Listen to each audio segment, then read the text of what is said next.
Aristocrats vibe to go along with 4 Lingering Souls, 4 Gather the Townsfolk, 4 Zathrid Necromancer, the new guy, 3 Sorin Lord of Innistrad, 1 Bloodthrone Vampire, then 4 Tragic Slip, and 1 Orzhov Charm. So, okay, so it looks like Alex is off to a come into play tap land start. Some Petal Grove, implying that he doesn't have a duel necessarily to play a 1-drop. Not that he doesn't necessarily have a Pilgrim or a Glade Cover Scout. AJ, on the other hand, is a Godless Shrine untapped into a Champion of the Parish, putting him to 18. Probably one of his better starts in this matchup. He needs to be aggressive. yeah, I would assume that's like the best start you can have, as Evans only has an Avacyn's Pilgrim past the turn back, so he did not draw another land. AJ does not have the Tragic Slip. He has a Gather the Townsfolk and Shove for 3. Yeah, this is like the super aggressive start. This is the start that, again, when we talked about Pro Tour Dark Ascension a little while ago, that this is the start that people were moving towards with Gather the Townsfolk, Champion of the Parish, Gather the Townsfolk, make a 3/3, put 2 more guys to play. I did that to people in the Pro Tour. Yep. It wasn't very good. It's not very good. So we got 2 Brad Nelson tokens out there representing the humans, as Evans does not look like he's drawing. Okay, so he does have a Hallowed Fountain, it looks like, in his hand. You see some enchantments there as well, so can he build a monster? Looks like he's got a Stalker, so he's going to drop to 15.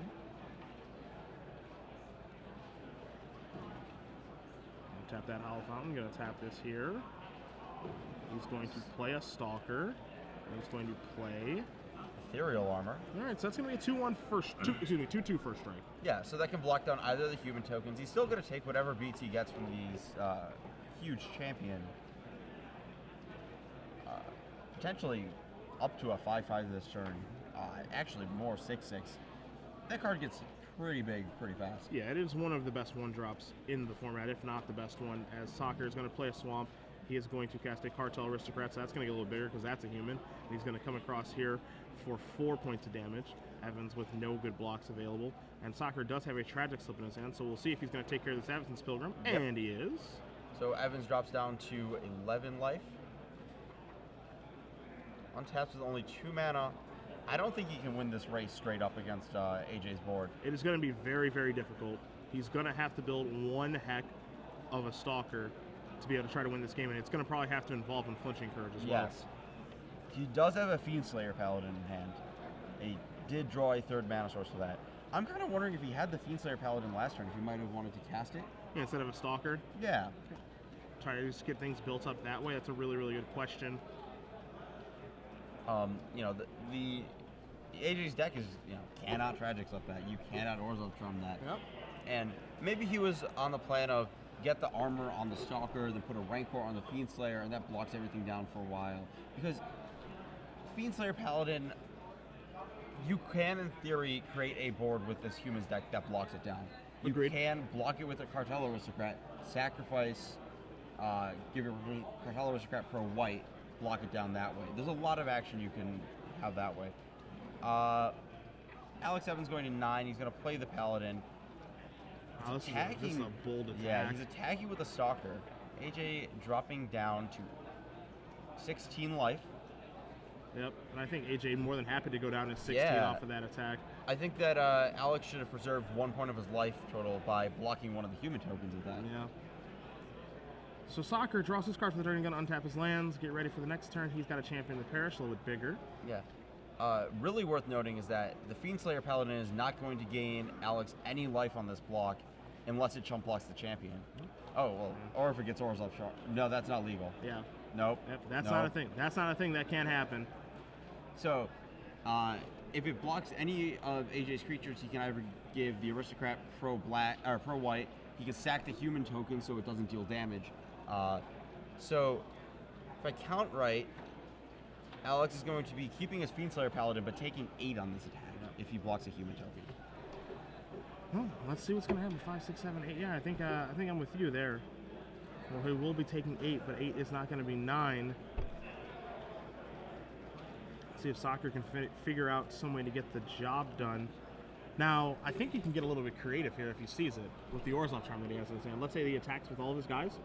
Attacks with the champion, the Cartel Aristocrat, the human. He blocks the token, what have you. He sacrifices the Champion of the Parish to the Cartel Aristocrat, and then brings back the Champion of the Parish with the return ability. Yep. Which oftentimes you only see that return a Doom Traveler, but with Orzhov Charm, you can return the Champion of the Parish, trigger the other champion, get that last point of damage through. Will he see that? Yeah. I don't think he's going to get punished for revealing it, but it does let Alex live another turn. And the other thing, too, is that if AJ sees the play, because I think we might see Evans just block here. Okay, so he's going to block here. Yeah. Let's see if AJ sees this play. So he's going to sacrifice this Cartel Aristocrat. Right. You have to do that. You have to make sure that Doesn't gain any life. First strike, no damage, lifelink. Will he sacrifice the champion? Does he see it? He sees it. I think he does see it. He's going to sacrifice champion. He's going to Orzhov Charm the champion back. He's going to get a trigger. That's going to go up. That's going to be 5, 6, 7, 8, 9 damage. No lifelink gain. And that is going to do it. That was a quick kill. Yeah. So AJ Sacher is going to win game number 1 over Alex Evans. Black-White Humans going to take care of Bant Hexproof up 1, playing for top 8 here at SCG Richmond. We're going to go to the sideboards. We're going to take a look at Alex Evans and his Bant Hexproof sideboard first. See what he can do to get ready against a deck that probably not prepared to play against in Black-White Humans. Yeah, it was talked about a bit, but I wouldn't have expected it to be a huge percentage of the metagame. The thing is that a lot of the cards that are good against the Humans deck are also good against Aristocrats, so maybe you get a little splash damage there. So Alex is going to be on the play. I don't think he wants Negate. I don't think he wants Ray of Revelation. Doesn't want Mending Touch. His opponent's not playing any of the traditional sweepers. If he's going to play any card that kills the Hexproof guides, it's going to be an Edict effect of some kind, or a Shrivel that you cannot regenerate through. Near Hearth Pilgrim, I think, is really important. I think being able to race AJ's creatures with a Stalker, as we saw in Game 1, if he had been able to give the Stalker lifelink, he might have been able to make it a game. Sure. So I think Near Hearth Pilgrim's really good. I can see Voice of Resurgence being pretty good. Just something to get in the way of champions. I don't know if you want all 4. It's not going to be a threat most of the time, but maybe a couple if you have cards that you definitely want to take out, like Blade Cover Scout against all of these ground blockers. Sure. And I think Fog could easily be good. I think Fog can really swing a race. Unexpectedly. The only issue is that a lot of the times that AJ's deck is sort of moving in, it's often doing so via Blood Artist. There's only one Bloodthorn Vampire that's kind of doing the old sacrifice all my guys to pump my one creature for swing for lethal, sort of the Nantuko Husk, Phyrexian Ghoul style play. Okay. Everything else is just, I'll sack this creature and then incidentally Blood Artist you, and Fog doesn't stop that. Yep, that's true. That's true. So Blood Artist is probably going to play a pretty big role in one of these sideboarded games, ideally. Potentially, is AJ going to keep it around? I would be surprised if he boarded out, just because it is a way for him to gain some life, start some racing, and be able to fireball his opponent out. I think that's pretty important in his deck. As we go to his sideboard, 2 Appetite for Brains, 2 Intangible Virtue, 2 Doomblade, 2 Lifebane Zombie, 2 Sin Collector, 2 Profit Loss, 1 Brave the Elements, 1 Pithy Needle, and 1 Obsidian Ghost Council. Nothing here. I mean, he's got options. Does he want to, kind of break up his own deck to be able to sideboard these cards in? That's the big question for me. Yeah, I'm looking at these, and I'm not super impressed by any of them. Back in the day when you had Silverblade Paladins in this deck, I would have been okay with Doomblade, but the new Paladin cannot be Doombladed. Yep. Nothing to Appetite. Intangible Virtue's fine.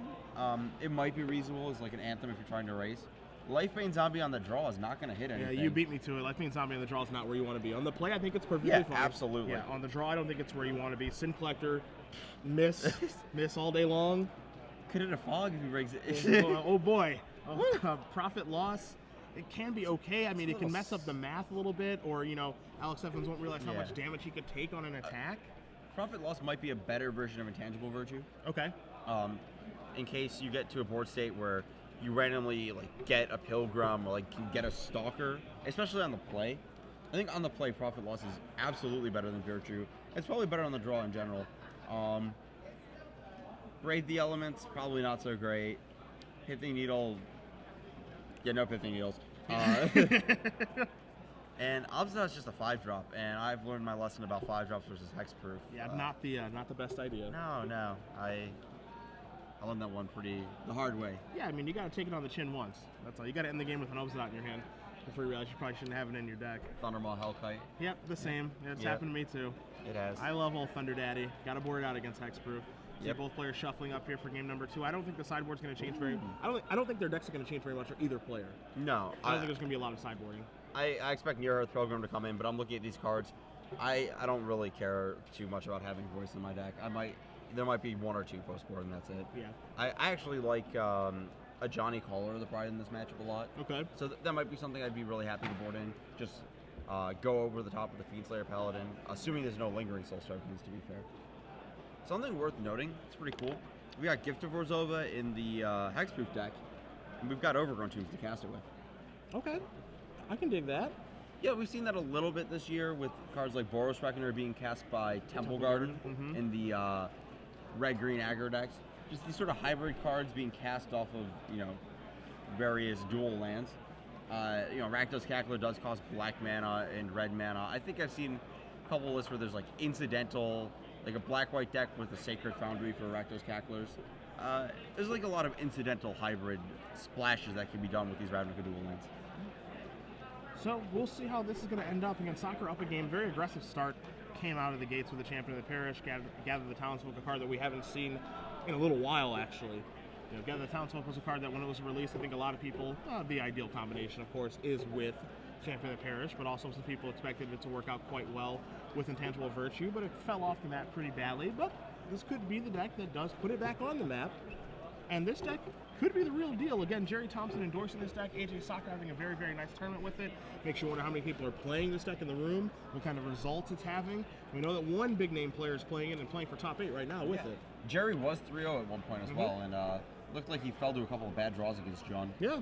So that could happen to anyone. That's true. John is one heck of a deck. Did Todd give you his opinion on John? Briefly. Yeah. Briefly. Not a fan. Yeah, he's not a very big fan of That's it at okay. all. Everyone comes around sometime. Even I've cast Jace the Mind Sculptor once, and I hate blue. You cast Jace the Mind Sculptor? Yeah, 13th in Nationals playing Mythic. Oh, bad. That does not count. The deck played itself. I was just smart enough to play it. Looks That's like all. AJ shipped his hand back. Alex on the play. I think he's keeping 7. Yeah. Now, don't get me wrong. I wasn't happy about casting Jace the Mind Sculptor. I was just left with no other options. Yeah, I actually did not cast Jace the Mind Sculptor in Standard up until Stoneforge Mystic and Sword and Feast of Famine was a thing. Oh, real tough guy. Yeah. Yeah, just have all the best cards. I also didn't cast Bitter Blossom the entire year, and Ancestral Visions was legal. Well, that was just dumb. That's all.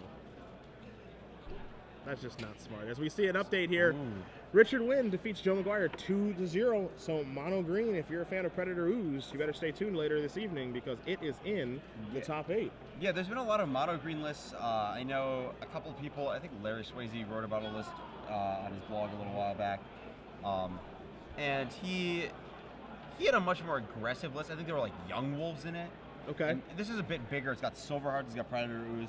I can't help but think that maybe I missed a tweet from Saito somewhere down the line, and that this is where this came from. Well, that's actually funny because Saito did tweet today about mono green, and I'm not even kidding. Yeah, I know. Yeah. With Atakadon, Worms, and Garrick. Yeah. Yeah, he said to cut those.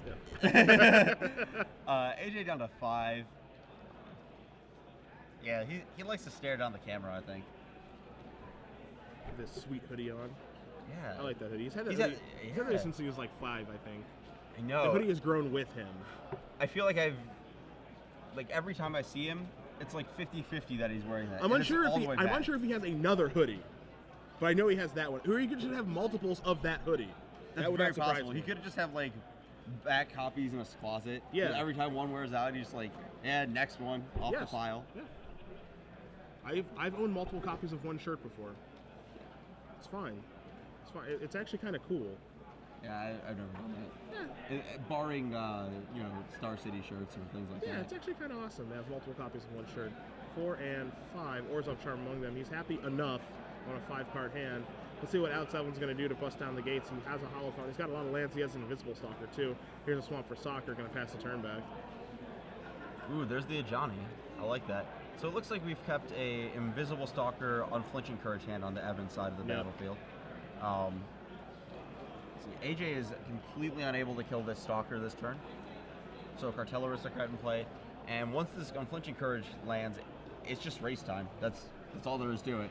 Yeah, it's pretty simple. I agree with you. It is just race time. Draws an Overgrown Tomb. And you see his hand, he has a lot of lands and a Johnny Caller Pride and an Unflinching Courage. So You know, this deck is deemed the all-in deck, and Evans is going to be moving all in. He doesn't know it yet, but AJ has actually no ways to kill an invisible stalker once it gets suited up. And there is the Unflinching Courage, and in for 3 we go. Let the race begin. Sacher down to 15, Evans up to 23. Sacher is weighing his options. Another Cartel Aristocrat hits the board. First one comes in for 2. Evans drops to 21, still winning the race, but he does not have another aura in hand. So Sacher can easily come out ahead on, you know, a 3-point drain every turn. I don't know. The Johnny's going to make that pretty hard. That means that the Invisible Stalker is just going to grow bigger and bigger and bigger every turn. Into play tapped comes the Temple Garden.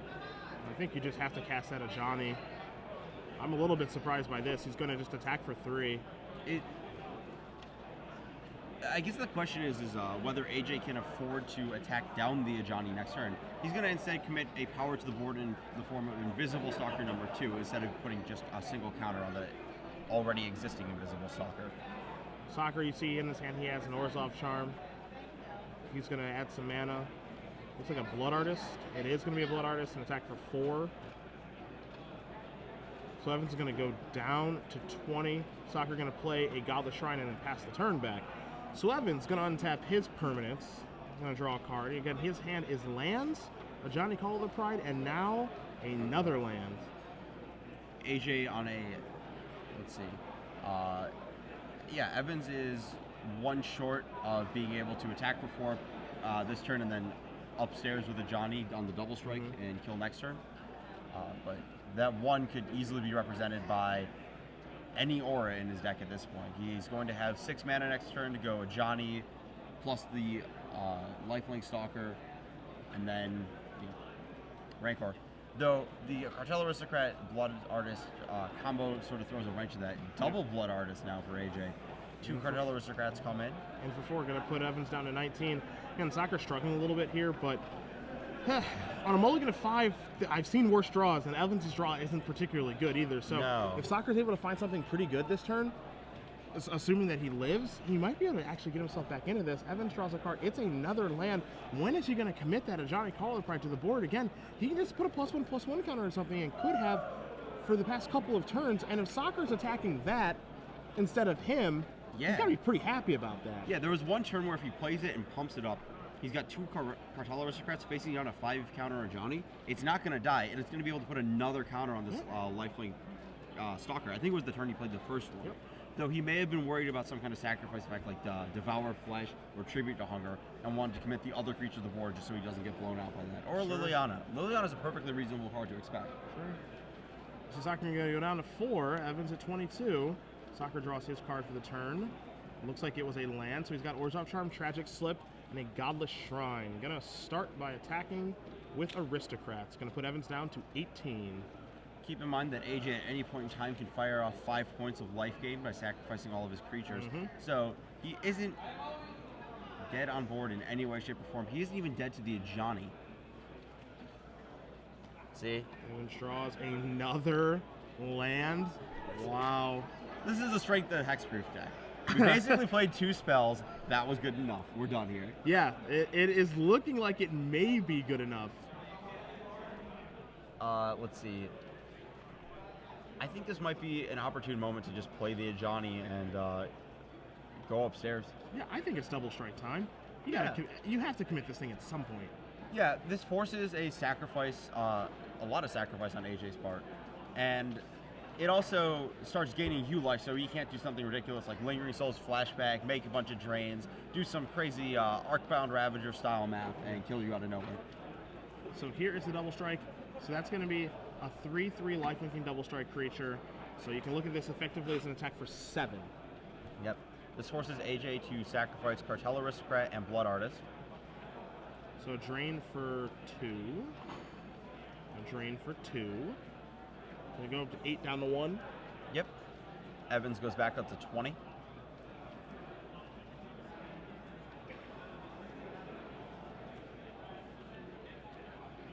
Yeah. And then Evans should take a little bit from the draining too. Yeah, I think he was at 18, took 4, 6. Okay, gotcha. 20's correct. Gotcha. Okay. Yeah, AJ did draw that Lingering Souls, so... I think it's like actually just a turn too late. If he draws at the previous turn, then it's so easy for him to make the sacrifices with the double Blood Artist and stay alive. Yeah, and then stay alive for even longer past that, because he's not actually taking that much damage once he survives the Johnny attack. Yep. Yeah, we're going to get that board cleared up. There we go. Yeah. AJ currently hoping that Evans does not attack next turn, more or less. He has to attack the Ajani. He does survive this turn. He can flashback the souls, sacrifice all of his creatures, and not die. Yep. Evans for keeping a 7-card hand. Sacher being on 5 games is a lot more competitive than I thought it would be. Evans actually destroying a land. I think every single turn of the game. I think maybe he drew an Invisible Stalker. Yes, he drew an Invisible Stalker. No, he had the by turn 2. Okay, yeah. He's drawn a turn for at least the last 5 turns of the game. Let's say that. Well, we didn't need those anyways. Yeah. We just wanted to make it look close for the cameras. Is that another land? Oh, that's a Geist. Oh, a spell. That's lucky. A spell. A spell. Yep. Great. Needed that. Yeah, it's right on time, buddy. I didn't think he would ever draw one. He's going to send in with the Stalkers now. 1, 2, 3, and 4. So Sacher's going to sacrifice all of these, negate the damage he's going to take. Evans takes 1 damage on this attack. Yep. Dropping to 19. He's going to gain 3, but lose 4. Yep. I was just kind of looking like, I don't really know, like, should I even play this Geist? AJ's pretty dead. Maybe he just, like, has a Planar Cleansing or something completely crazy out of his deck. Yeah, I don't think that would be the case. The Sacher's going to draw a card, and he is going to concede the game. So, Alex Evans is going to even it up against AJ Sacher. Ben Hexproof going to push it to a 3rd game against Black-White Humans. I'm okay with that. That was a real highlight of Van Hexproof. Yeah, me too. Yeah. Don't need to draw spells. We've already got them. Already got all we need. So we saw a Johnny. We didn't really see a lot of. We can't really tell how Alex sideboarded. We didn't really see any spells. Yeah, he didn't do anything. He actually just didn't do anything. And I mean, he still won. But he didn't do anything. If AJ had a 7-card hand, he probably could have easily won that game. Yeah, I think so. I really do, which is like frightening to say because Evans' keep is perfectly fine. Yeah, absolutely. I mean, he kept 4 lands, Stalker, Ajani, and Unflinching Courage. His keep is perfectly fine. He's going to keep that hand every single time, especially when he's on the play.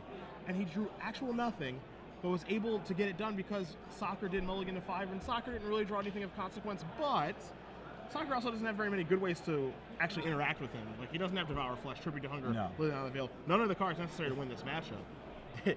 These Hexproof guys are not dying. Yeah. They're just going to hang out, and AJ's just going to, 2 ships passing in the night. That's what's going on. Yep, pretty much.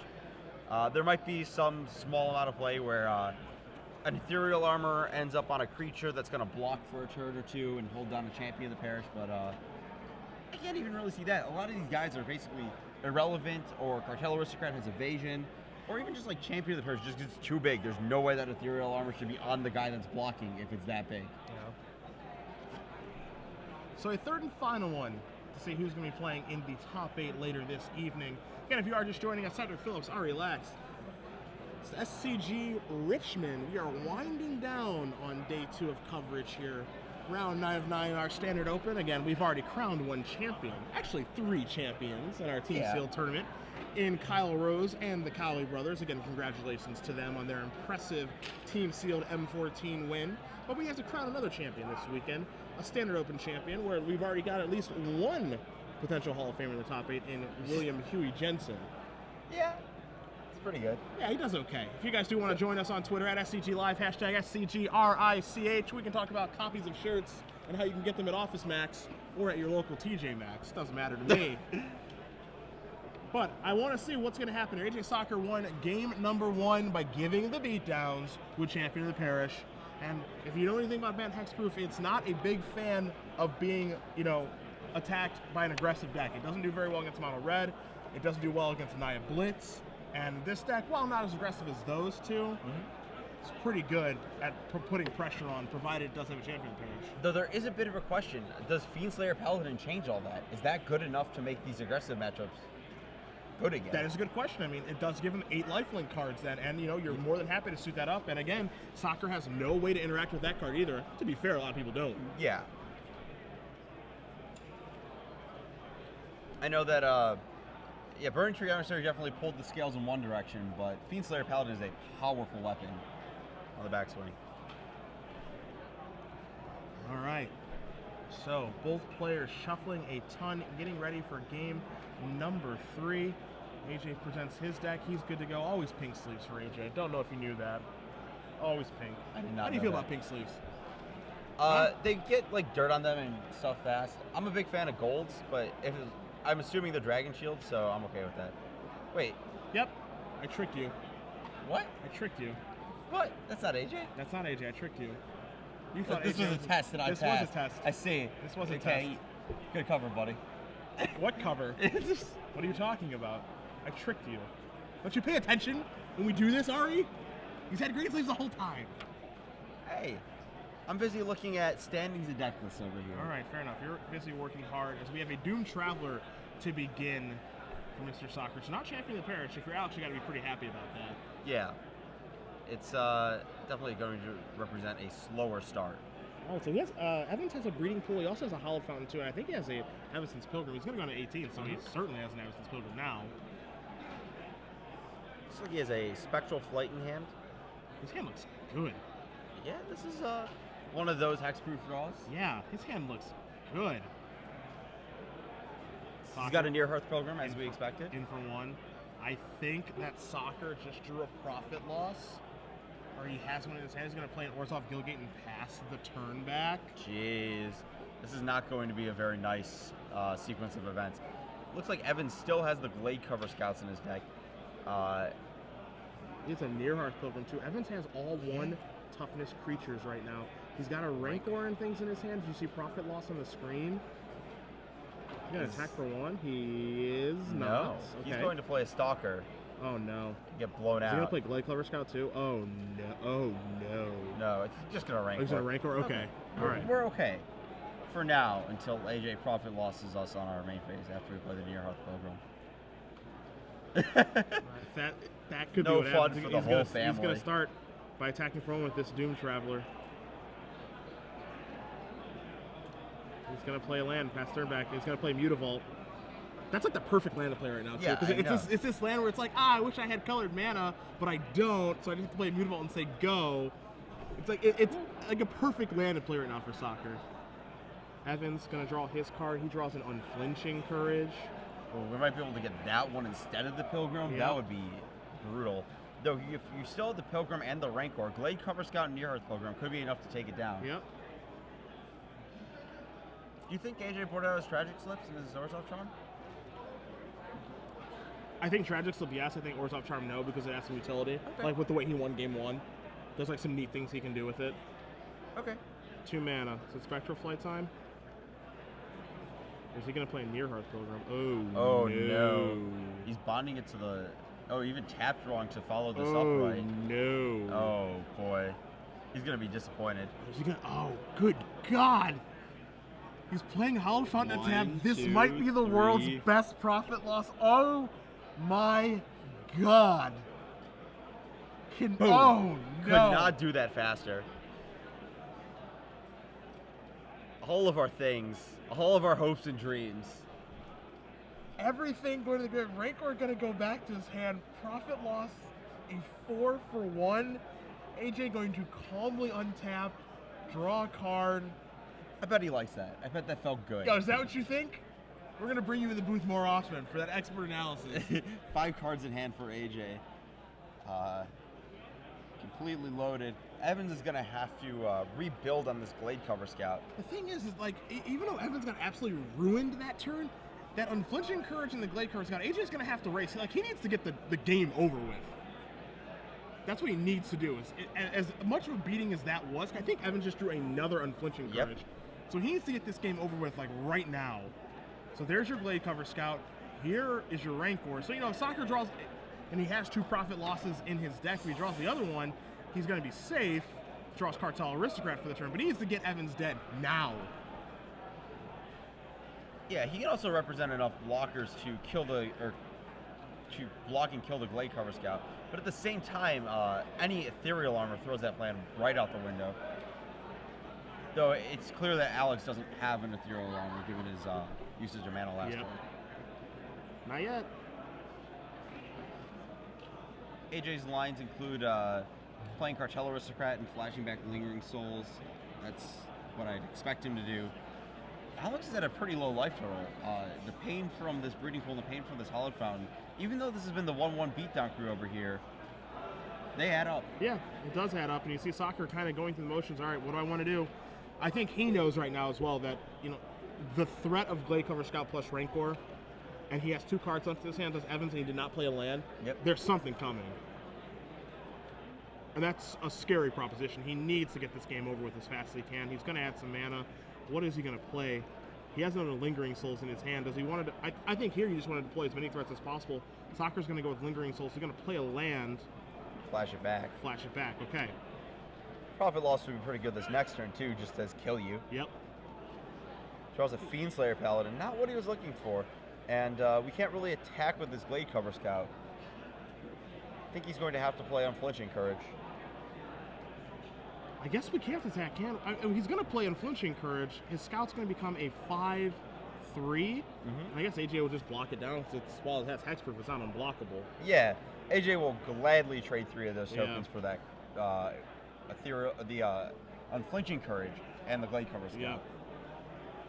This is why I don't really like this card in this matchup. I don't think it provides enough of a threat without a huge pile of auras on it. Could be wrong, but I'm not sold on the concept of Glade Cover Scout in general. Yeah, I mean, you know, the thing is, right, is you have to figure out which hexproof creatures are actually good in this deck. Like, Geist is the easy one, and so here comes the Glade Cover Scout, so it just has a 3/1, so this means he's going to be playing Fiendslayer Paladin. Yeah. That's exactly what that means. And of course, Sacher is AJ going to drops block his cards, immediately. blocking, could not do it fast enough. Ends up going to take, is going to end up, taking 2 trample damage. Going to go down to 18. Paladin's going to hit the table. And now, I actually kind of like this play because if Alex draws a land, he's effectively accomplished what he was trying to do with the Glade Cover Scout, which is create a virtually unblockable lifelink creature. The first strike means I have no idea how AJ is supposed to, like a 4 toughness first strike guy, no idea how AJ is supposed to kill that in combat. Yep. Can't do it. Just can't. Sacher, Might be able to, but can't do that. Yeah. I mean, Sacher draws a Gather the Townsfolds, excuse me. And he has a Lingering Souls in his graveyard as well, so he's got plenty of options this turn as well. Probably just, you know, I think he just goes to the skies here. Yeah, flashback and play the Aristocrat. He could also, so he plays the Aristocrat, he can play the Dune Traveler and flashback. Yep. So that's a lot of things he's adding to the board. You can just keep adding things to the board. Makes you wonder if you board in those intangible virtues as well. He has 2 of those in his sideboard, and you know that can really up the clock, get the game over with. Profit Loss has been an all-star for AJ on camera. We watched him kill Drew in Game 3 with that too, right? It was you and Todd in that match, yeah. Yeah, we watched him do that. Okay. It was cool. It probably wasn't necessary, but it was cool. Hey, whatever him it a takes. loss. Whatever it takes. So, Sacher's going to start his turn by playing Cartel Aristocrat. He's going to come across for 5 in the air. Evans is going to move down to 5 now. So Evans really, really needs to draw another land here. Yes. The 6 power on the lifelink is pretty much the only way he's going to race. Gather the Townsfolk comes in instead of the flashback Lingering Souls. And he plays Godless Shrine tapped and is not flashback Lingering Souls. I'm a little surprised by that. Again, I would just want to add as many things as I can to the board because Bant Expert has no way of punishing you for doing that. Evan's going to draw his card. What is it? I think that was it looks like a Gift of Orzhova. Okay. What it isn't is a land. So Evans can make a 4-power trampling Paladin. AJ has more than 9 power on board. He just kind of shrugs, yeah, okay, take 4, you gain 4, kill you on the swing back. Yep. And that is going to do it. AJ Sacher is going to defeat Alex Evans. Black-White Humans beating Bant Hexproof and moving along to our top 8. Yeah. So we know Black-White Humans is in, AJ. Yep. We know Mono Green Aggro is in. Richard Wynn. Yeah. We know Blue-White-Red Costa. No other way to put it. Blue-White-Red Costa is in. William Jensen. Has not dropped a match today. Graciously drew his last round. Yep. We got some kind of really sweet white weenie brew, I've heard. Yeah, from Joshua Everly. He's playing a white weenie deck. Yeah, he's, I've done the math. The XO2s are locks. Okay. Ed Womble, we saw playing Jund earlier. Yep. He's a lock. We've got 2 more matches, or